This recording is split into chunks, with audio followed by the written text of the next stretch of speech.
सभी विद्यार्थियों का इस एसवी चिल्ड्रन एकेडमी रावा के इस ऑनलाइन प्लेटफॉर्म पे आपका स्वागत है। और जैसा कि आपको पता है, आप घर बैठे और आपको लगातार वीडियो दिए जा रहे हैं ताकि आपकी पढ़ाई खराब ना हो। इसी कारण लगातार कक्षा 10 के विद्यार्थियों के लिए तो खास हो जाता है कक्षा 10। और अभी आपने रिजल्ट भी देख लिया हमारे स्कूल का, कितना बढ़िया रिजल्ट रहा है। तो उस रिकॉर्ड को तोड़ना आपका काम हो जाएगा। तो उस रिकॉर्ड को तोड़ना है और उस रिकॉर्ड को तोड़ने के लिए जिस सब्जेक्ट पे आपको फोकस रखना है, जहां आपको नंबर बनाने हैं, वो है सामाजिक विज्ञान। अगर आप सामाजिक विज्ञान में 90 प्लस नंबर बनाते हो तो आपके टोटल समझ लो 95 प्लस नंबर बनेंगे। तो सामाजिक विज्ञान और अध्याय चल रहा है हमारा कौन सा? अध्याय नंबर 1 जो संबंधित है स्वर्णिम भारत। स्वर्णिम भारत का अध्याय है, काफी लंबा चल रहा है। हमने पूरा मौर्य वंश पढ़ा था, कितना लंबा। हमने चंद्रगुप्त मौर्य, बिंदुसार, अशोक और मौर्य प्रशासन व्यवस्था पढ़ी थी। अब क्या होता है, मौर्य वंश तो समाप्त हो जाता है और अगला वंश आता है शुंग वंश। कौन सा वंश? शुंग वंश आता है। मैंने आपको बताया था अंतिम शासक कौन था? बृहद्रथ। कौन था? बृहद्रथ अंतिम शासक था, बृहद्रथ ये था। और इसका एक ब्राह्मण सेनापति था। कौन है? ब्राह्मण सेनापति। वो ब्राह्मण सेनापति कौन था? पुष्यमित्र। पुष्यमित्र था ना। अंतिम शासक बृहद्रथ और इस बृहद्रथ का जो ब्राह्मण सेनापति था वो था पुष्यमित्र। और इस पुष्यमित्र ने क्या किया? इस बृहद्रथ की क्या कर दी? हत्या कर दी। कब? 185 ईस्वी पूर्व इस बृहद्रथ की कर दी हत्या। हत्या करते ही इस पुष्यमित्र ने एक नया वंश चला दिया। कौन सा? शुंग। कौन सा वंश चला दिया? शुंग। तो ये क्या कहलाया? पुष्यमित्र शुंग। क्या कहलाया? इसने वंश चलाया क्योंकि पुष्यमित्र शुंग था, अपने नाम से इसने वंश चला दिया शुंग वंश। तो मौर्य वंश के बाद कौन सा वंश आया? शुंग वंश आया। ये ध्यान रखना।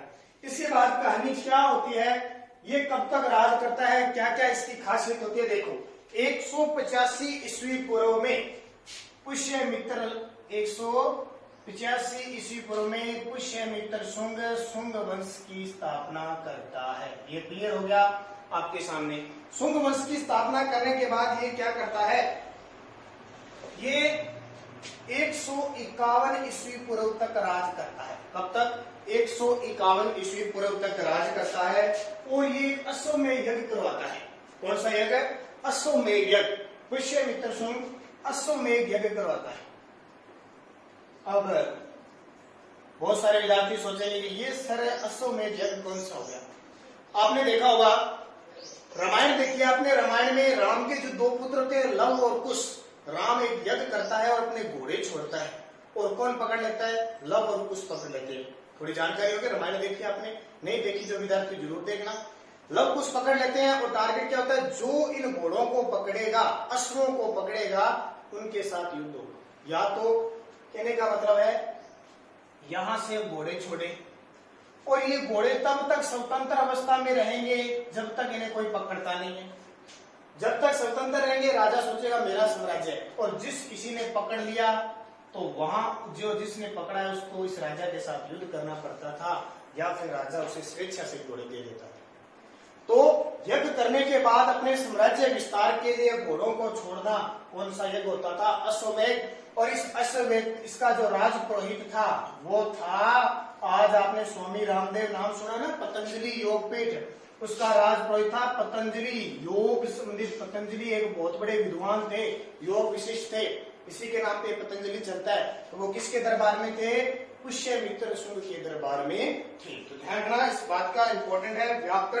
व्याकरण के पतंजलि थे, तो उन्होंने किया। अब क्या हुआ, इसके अलावा पुष्यमित्र शुंग के अलावा और कौन कौन से राजा आए? देखो, पुष्यमित्र शुंग के बाद जो राजा आए, 2-3 नाम बता देता हूं, इंपॉर्टेंट नहीं है। इनके बाद राजा, जैसे नाम है किकसिदाई, अग्निमित्र, ज्येष्ठ मित्र भद्रक, अग्निमित्र, ज्येष्ठ मित्र भद्रक और विवेक, भागवत और देवभूति। भागवत व देवभूति, ठीक है। ये सारे क्या है, इसके बाद में राजा है, इनकी कोई जानकारी इतिहास में नहीं मिलती है। अग्निमित्र, ज्येष्ठ मित्र, भद्रक, भागवत और देवभूति आए। अब अगला, और इनकी मृत्यु, इनका अमात्य था वासुदेव।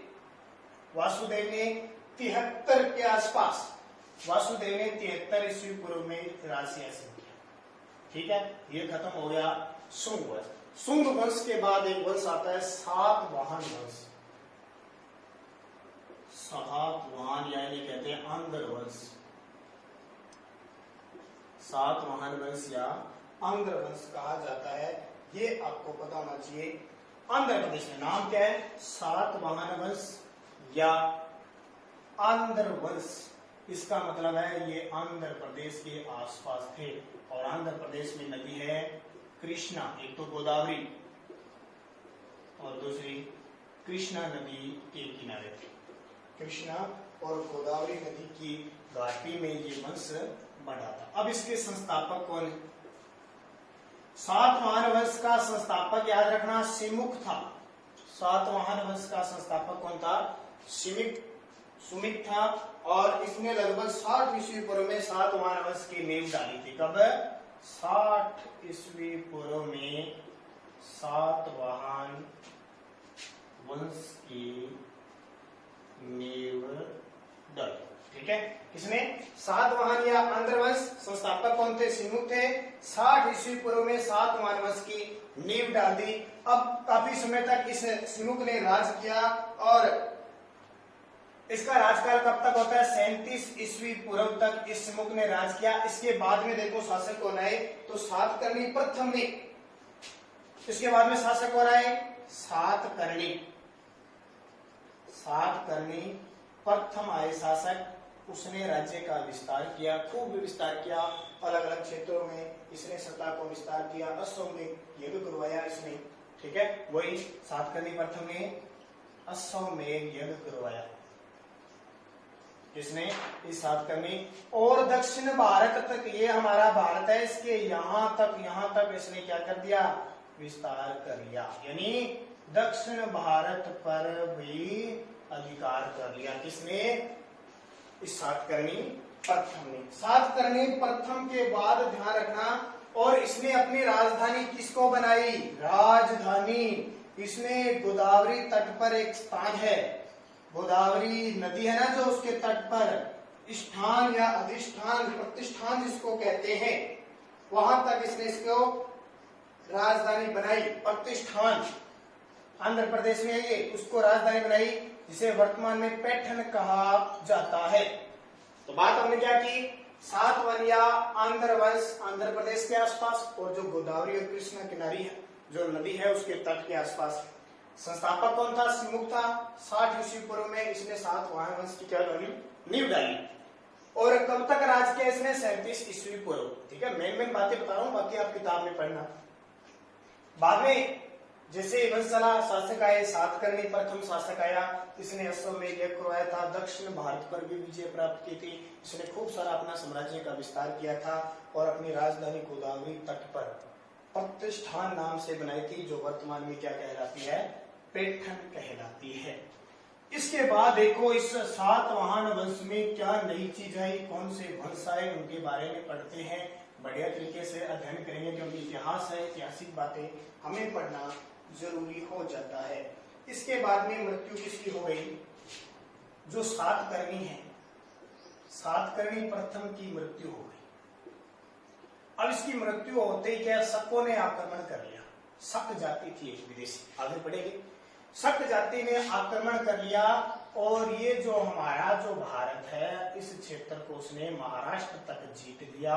और यहाँ महाराष्ट्र तक जब जीते, तो यहाँ कहलाए शक में शक वंश का शासन प्रारंभ हुआ। ठीक है, इस महाराष्ट्र में शकों का राज प्रारंभ हुआ, और ये कहलाए पश्चिमी क्षत्रप। क्या कहलाए? पश्चिमी क्षत्रप कहलाए। ध्यान रखना, शकों का महाराष्ट्र में शासन स्थापित हो गया, इसलिए ये क्या कहलाए? पश्चिमी क्षत्रप कहलाए।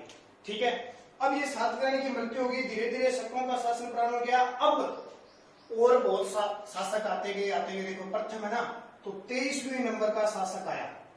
23वें नंबर का शासक आया, जिसका नाम क्या था? गौतमी पुत्र सातकर्णी।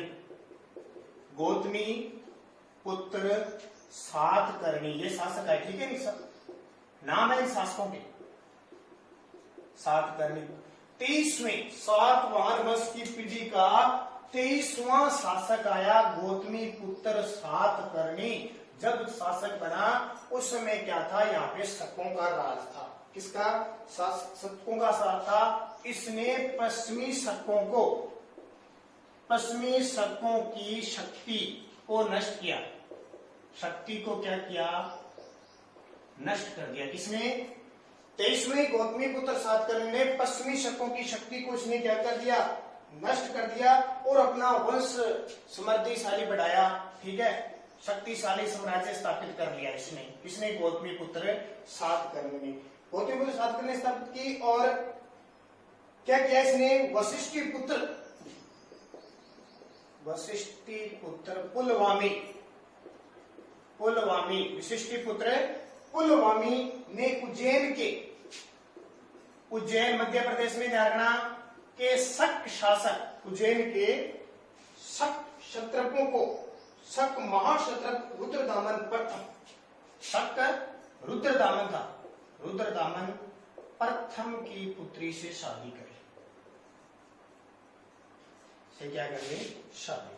इसने वशिष्ठी पुत्र पुलवामी आया, उसने क्या किया? जो उज्जैन के शक शासक थे, उज्जैन के शक शासक थे, रुद्रदामन प्रथम था, उसकी पुत्री से क्या कर ली? इसने शादी कर ली। अब रुद्रदामन ने उसके समस्त भूभाग को छीन लिया। ऐसा करके इस रुद्रदामन ने इस पुलवामी की समस्त भूभाग को क्या कर लिया?